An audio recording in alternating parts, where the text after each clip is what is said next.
Assalamualaikum warahmatullahi wabarakatuh. Perkenalkan, nama saya Arsita Aulia dengan NPM 20.03010019 dan teman saya Nur Salma Intifada dengan NPM 20.03010018 dan teman saya yang satu lagi yaitu Rismanda Alfiani Hindra Putri dengan NPM 20.03010020. Di sini saya akan menjelaskan mengenai peran teknologi dan kaitannya dengan bimbingan dan konseling.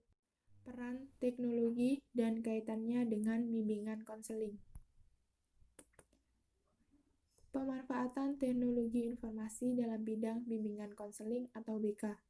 Yang pertama, teknologi informasi atau TI atau lebih kita sering jumpai dengan istilah IT merupakan segala sesuatu yang mencakup software dan hardware yang digunakan untuk memperoleh, menyebarkan, memproses, ataupun menyimpan berbagai informasi yang bermanfaat dan dibutuhkan. Yang kedua, bimbingan dan konseling sebagai salah satu komponen pendidikan juga memanfaatkan teknologi informasi.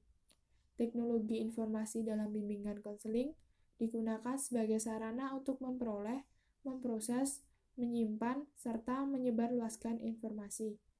Perkembangan IT yang semakin canggih secara langsung mendukung proses pelayanan bimbingan konseling yang kreatif, menarik, dan inovatif. Dengan demikian, keberadaan IT tentunya dibutuhkan dalam pelayanan bimbingan dan konseling.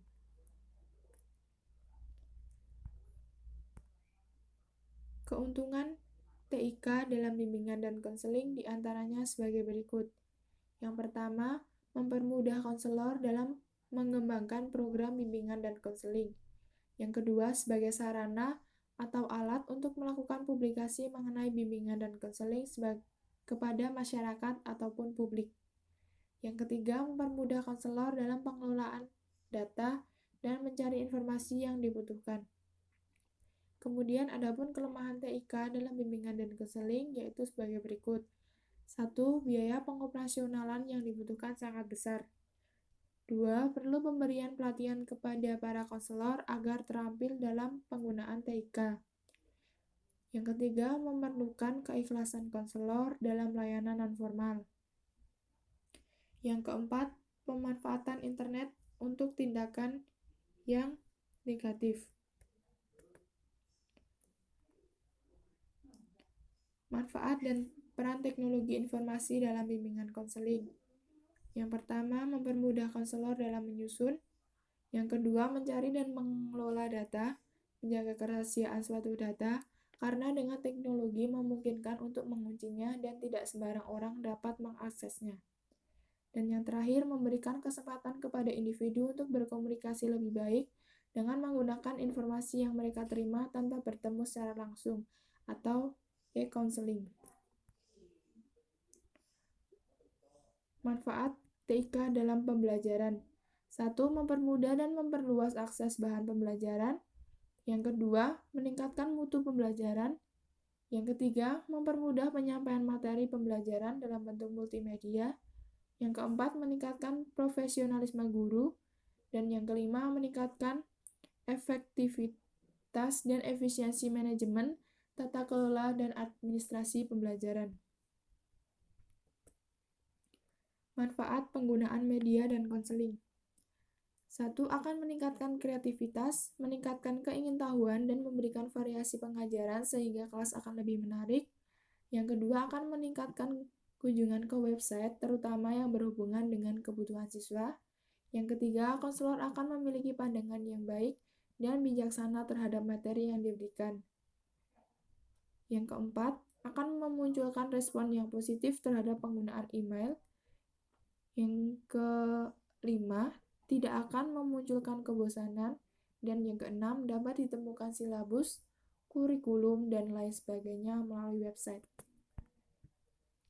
Program software PowerPoint. 1. Konselor dapat memasukkan gambar-gambar yang bergerak. Bahkan, konselor bisa melakukan insert gambar-gambar yang ada di sebuah film. Yang kedua, sasaran dari sebuah tujuan bimbingan dapat tercapai dengan optimal.